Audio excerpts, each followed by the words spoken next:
मध्य प्रदेश में पर्यावरण की जागरूकता को लेकर लगातार लोग आगे आ रहे हैं। जन जागरूकता की अलख पूरे प्रदेश में जाग रही है। मध्य प्रदेश सरकार भी जल गंगा संवर्धन अभियान के माध्यम से लोगों में जागरूकता लाने के लिए प्रयास कर रही है। लोग किस तरह से पर्यावरण को सहेज रहे हैं, लोग किस तरह से पौधरोपण के माध्यम से मिट्टी के कटाव को रोकने के लिए या पुरानी जल संरचनाओं को संवारने के लिए काम कर रही है, इसके लिए भी पूरे प्रदेश में बड़ी संख्या में पर्यावरणविद आगे आए हैं। पर्यावरण प्रेमियों में अलग जगाने का काम शुरू कर दिया है।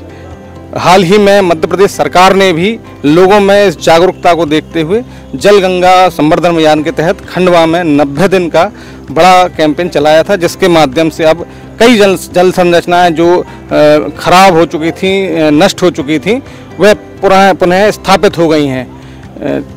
मध्य प्रदेश के विदिशा जिले के गंजबासदा में भी लोगों के सहयोग से, पर्यावरण प्रेमियों के सहयोग से सरकार ने बड़े स्तर पर काम किए हैं। यहाँ पर एक नदी को पुनः जीवित करने का काम बड़े स्तर पर हुआ है और पर्यावरण के संरक्षण के लिए लगातार प्रयास हो रहे हैं। किस तरह से देखते हैं आप, किस तरह से लोगों में जागरूकता आई है और सरकार के प्रयास किस तरह से धरातल पर उतर रहे हैं? सरकार के प्रयासों से और समाज के प्रयासों से निश्चित ही समाज जागरूक हुआ है। स्थानीय रूप पर पंचायत संरक्षण समिति विगत 20 वर्षों से पर्यावरण संरक्षण के क्षेत्र में, जागरूकता के क्षेत्र में काम कर रही है। सरकार का जल गंगा संवर्धन अभियान भी अपने नतीजे लाने लगा है। पंचायत संरक्षण समिति की पुरानी मांग थी कि पारासरी नदी को पुनर्जीवित किया जाए। इसके लिए प्रहलाद पटेल मंत्री जी ने यहाँ एक कार्यक्रम किया था। उसके बाद पारासरी के उद्गम स्थल पर लगभग 5 किलोमीटर तक नदी की खुदाई की गई है और करीब 2500 पौधे रोपित किए गए हैं और स्थानीय लोग भी उसमें भागीदारी कर रहे हैं, पौधारोपण कर रहे हैं। और निश्चित तौर से सरकार का यह कदम पुरानी जल संरचनाओं के लिए और नवीन जल संरचनाओं के लिए भी बहुत बेहतर परिणाम ला रहा है। एक समय था जब पर्यावरण को लेकर लोगों में जागरूकता नहीं थी और लोग अपना समय खराब करना मानते थे। कई बार पौधरोपण को लेकर भी आंशिक अभियान चलाए गए, लेकिन अब जो अभियान चल रहे हैं उन्हें आप कैसे मानते हैं? और जो सरकार के प्रयास हैं और समाज का सहयोग है, उनको दोनों को जोड़कर आप क्या मानते हैं, पर्यावरण में किस तरह से बदलाव आएगा, किस तरह सुधार होंगे?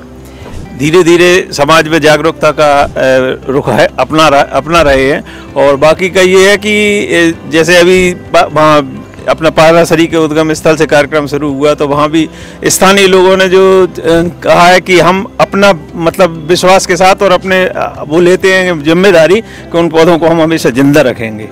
और बाकी का अपने क्या कहते हैं जल उसमें मिट्टी के गणेश जी वगैरह ये भी पर्यावरण के सुधार में ही काम करते हैं कि नदी वगैरह स्वच्छ रहे। जल गंगा संवर्धन अभियान सरकार ने चलाया था, क्या मानते हैं ऐसे अभियान किस तरह से लोगों में जागरूकता ला रहे हैं? पूर्णतः जागरूकता ला रहे हैं। जलगंगा जो चल रहा है इससे आज हमारी जैसे पारासरी नदी को जोड़ा गया है, उसी के तहत जो है, और ये अभियान निश्चित है कि प्रदेश में देश में जागरूकता लाएगा। प्रकृति के संरक्षण की दिशा में सरकार के जो प्रयास हैं कितने कारगर मानते हैं आप? सरकार आज जो प्रयास कर रही है, सरकार के कारण ही हमारा स्थानीय प्रशासन जागरूक है और पूरी तरह से पौधों में संरक्षण दे रहा है। हम लोगों को जो पर्यावरण में काम कर रहे हैं उनको भी तवज्जो दे रहा है, जिसकी वजह से हम पौधे आज लगाने का संरक्षित कर पा रहे हैं। पहले भी लोग पौधे लगाते थे लेकिन लोग संरक्षित नहीं कर पाते। हालांकि प्रकृति अपने आप में एक बड़ा स्वरूप है, वो खुद अपना वजूद बना के रखती है, लेकिन प्रशासन, सरकार की वजह से आज प्रशासन हमारे साथ है, जिसकी वजह से हम पौधे संरक्षित करके पेड़ बना पा रहे हैं। मध्य प्रदेश में पर्यावरण को सहेजने की अलख जो जगी है वह अब अपना असर दिखा रही है।